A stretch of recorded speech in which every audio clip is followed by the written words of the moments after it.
Hello and welcome. We've been doing a lot of stuff recently for further mathematicians and a lot of university stuff. So I thought I'll do something which is accessible by year 12s. Simultaneous equations. And there's two of them, of course. One is some kind of fractional mess. The other one is some kind of quadratic.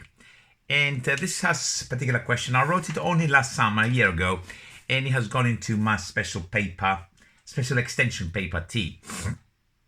There's a bit of a snag on this, which I will leave it as a discussion. I will not explain is it or is it not when it comes to the very end. Okay, so basically it does say find all the possible solution pairs x and y that satisfy this particular set of equations. All right, it makes sense, first of all, to take this quadratic and write it as y on the right is equal to a quarter x squared minus 3. Nothing complicated, just I'm happier to see it in this particular form.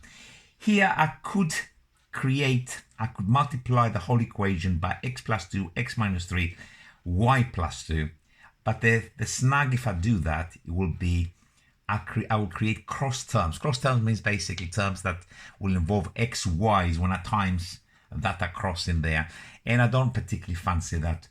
But given this is a function of x and this is a function of y, I'll keep them separate. So what I'm going to do, put on the same denominator the two fractions on the left. So it's going to be x squared minus 3x plus x plus 2. And at the same time, we're going to put, instead of y, this quantity here. Proceed with the tidy. So we got this numerator and x plus 2, x minus 3. And for this fraction, multiply top and bottom of the fraction by 4 to get rid of the quarter.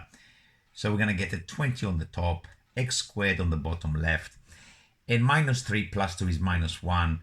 But of course, times 4 is minus 4. And I cannot help noticing there the difference of squares. So rather than just writing this now, maybe I'll write it next to it. And write this as x minus 2, x plus 2. And this, of course, is like an in-between step. So I can actually cross it out. So that is definitely the same as that. Now, I noticed something of interest, which will make my simplifications easier. You see, I've got this x plus 2 factor that is floating on both. So normally with something like that, can I just throw it away? In other words, can I just say I can multiply both sides of this equation by x plus 2? And the answer is normally I can, if it doesn't cause a problem. I'm just not giving enough clues as to whether you can or you cannot there.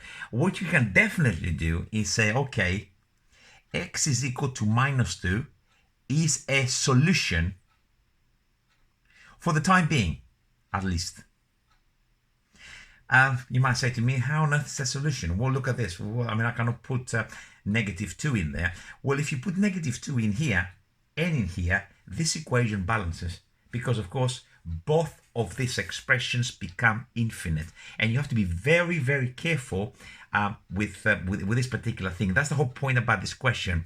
So at the moment, is a possible solution, you should really say, or it could work. So for the time being, we are going to account for it and remove it. So we are aware, we're not throwing it away. I'm not saying boom, boom, and I've forgotten all about it and it's gone. All I'm saying is I'm aware of that. And for the time being, I recorded it, I accounted for it, and will make my algebra simpler. And I'll see at the end what's going to happen. So this is the x plus 2 and the x plus 2 removed from both of this, from this equation. Okay, so from this particular now line, because I need a bit of space, I'm going to do it somewhere here. I'm going to stagger my powers. So x cubed, I'm timesing across x cubed minus 2x squared plus 2x, and then I go minus 2x squared minus 2x squared plus 4x minus 4. That's the left hand side of this, is equal to 20x minus 60. So that is equal to that. So if we tidy this, we got x cubed minus 4x squared. The x bits are go plus 6 minus 14x on the left, and this will give me plus 56 is equal to 0. So far, so good. I got a cubic. Cubics are difficult to solve, and you highly depend into having some nice factors or having an algebra system that can give you exact answers. Generally, they're not very nice. But this particular one, we don't even need the factor theorem. I mean, if you look at this very carefully, you should be able to see that it does factorize in pairs. So look at this. You got those two terms, and they're in the ratio of 1 to 4, 1 to 4, and they have a plus and a minus, or a minus and a plus. So this will tell you, so plus minus, minus plus, and the ratio is 1 to 4. If that doesn't mean anything to you, you will see in a minute why this is easy. I'm going to factorize from there an x squared from that pair of numbers, or quantities rather, and that's going to leave me an x minus 4 in there.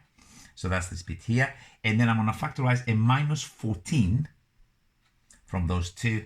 And again, this will give me an x minus 4 is equal to 0. You can check by multiplication that indeed is the same of what we've got up there. But now, of course, this has been factorized fully. And, of course, pull out the factor x minus 4. And then x squared minus 14 is equal to 0. And then you can factorize this as x minus the square root of 14. Let's write it. Is probably better. X minus the square root of 14 and x plus the square root of 14 is equal to 0. So far,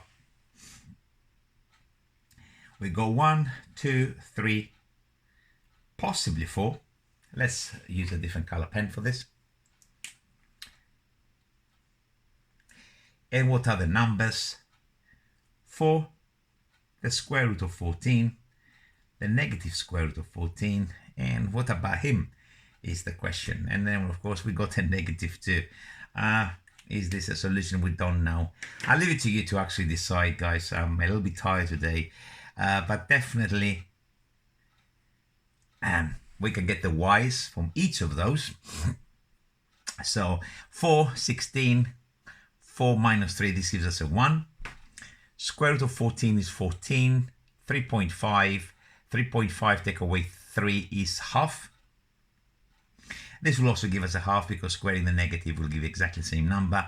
And the minus 2, which we don't know what's going on with this particular one.